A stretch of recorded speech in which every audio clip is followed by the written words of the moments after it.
Y bueno, seguimos en esta aula abierta con el profesor Juan Alberto Berrío, quien es profesor de Derecho Constitucional, abogado, y hablando un poco sobre la situación del país.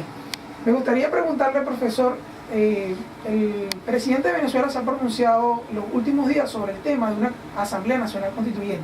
Ellos la han denominado una Asamblea Nacional Constituyente comunal. Nosotros nos genera mucha inquietud sobre un poco porque somos estudiantes de Derecho, hemos leído un poco, y yo, que tuve el privilegio de dar clase con usted, he leído un poco sobre el tema de la constituyente, sobre ese poder originario, los cambios que se pueden realizar, y nos genera inquietud con respecto a esa Asamblea Nacional Constituyente que se hizo anteriormente en el año 98 para poder modificar la Constitución. Vemos ahorita con alguna inquietud el tema de la necesidad, si es necesario o no una constituyente, pero una constituyente real, y la posición del presidente Maduro con respecto a la constituyente comunal. ¿Cuál es su punto de vista desde el punto de vista legal, y yo también creo que desde el punto de vista político? ¿Qué pretenden realizar con eso? Sí, lo primero que hay que señalar sobre la Asamblea Nacional Constituyente es que es una de las fórmulas que establece la Constitución para ser revisada, para revisar su contenido, para cambiar o modificar su contenido.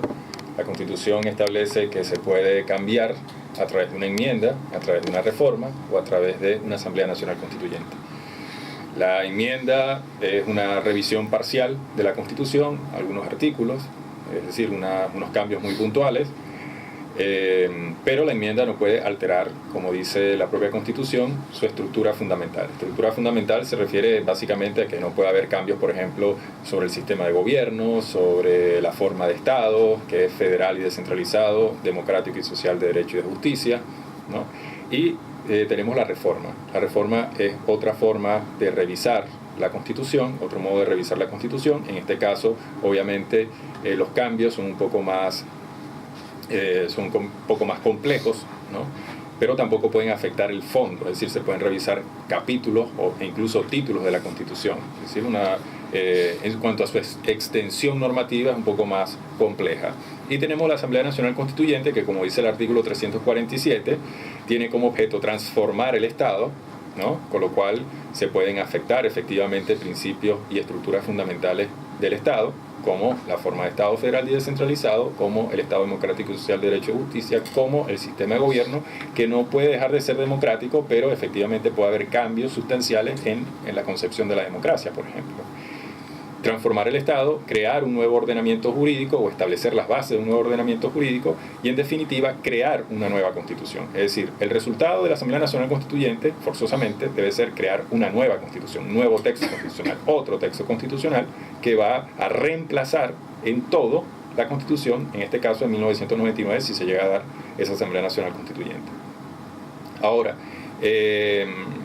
la Asamblea Nacional Constituyente tiene un propósito político, que es precisamente establecer unas nuevas condiciones de regulación básica para la sociedad. Y por esa misma razón es que quien puede convocar una Asamblea Nacional Constituyente, que tiene esa potestad de convocar una Asamblea Nacional Constituyente, es el pueblo, es decir, el conjunto de ciudadanos, que en concreto se refiere al conjunto de electores de venezolanos que tienen el derecho a participar políticamente.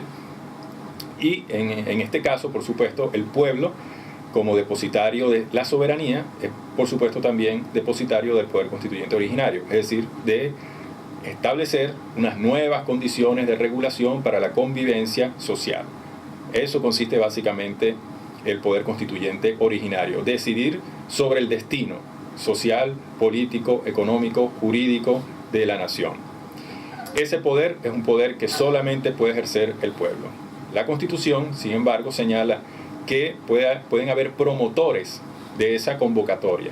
Los promotores de esa convocatoria son el presidente de la República en Consejo de Ministros, eso está establecido en el artículo 348, pueden ser las 2/3 partes de los integrantes de la Asamblea Nacional, pueden ser también los consejos municipales reunidos en cabildo, es decir, el conjunto de consejos municipales reunidos, el